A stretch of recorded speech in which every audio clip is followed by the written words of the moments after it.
ومن أحسن قولا ممن دعا إلى الله وعمل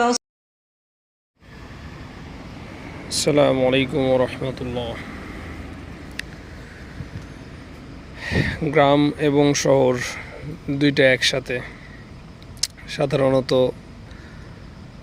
গ্রামের যে সুন্দর পরিবেশ এইটা ধীরে ধীরে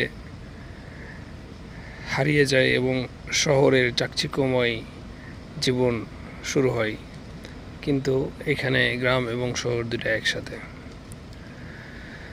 তো এই পার থেকে মনে হয় ওই পারে গেলেই সুখ, আবার ওই পার থেকে মনে হয় যে না, আমার গ্রামের জীবন, যে নদী, খাল, বিল, মাঠ, গাছপালা, এটাতেই মনে হয় সুখ। যে বিদেশে আছে তার কাছে মনে হয় যে দেশেই সুখ, দেশই ভালো। যে দেশে আছে তার কাছে মনে হয় বিদেশেই সুখ, বিদেশেই ভালো, বিদেশে যদি যেতে পারতাম। যার টাকা আছে তার কাছে মনে হয় আগের জীবনটাই ভালো ছিল। হ্যাঁ, খেলাধুলা, বন্ধুবান্ধব, আড্ডা। আর যার টাকা নেই তার কাছে মনে হয় যে টাকা হলেই জীবনটা সুন্দর, কখন হবে এই কষ্টের জীবন শেষ হবে। তো মোরাল অফ দ্য স্টোরি হচ্ছে যে মানুষের জীবনে আসলে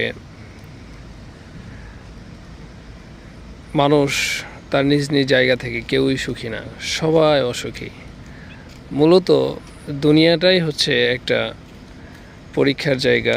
এখানে শান্তি, তৃপ্তি বা সুখের জায়গা নয়, যার কারণে আপনি অন্যের জায়গায় গেলে মনে হবে যে ভালো নেই, আবার অন্য কেউ আপনার জায়গায় আসলে মনে হবে ভালো নেই। কারণ দুনিয়াটাই হচ্ছে ভালো থাকার জায়গা না। যদি দুনিয়াটা ভালো থাকার জায়গা হতো তাহলে মানুষ জান্নাতের আশা করতো না, জান্নাত পাওয়ার জন্য ব্যাকুল থাকতো না, জান্নাতে যাওয়ার জন্য কাজ করতো না। এটা আল্লাহ সুবহানাহু ওয়া তাআলার একটা ইচ্ছা।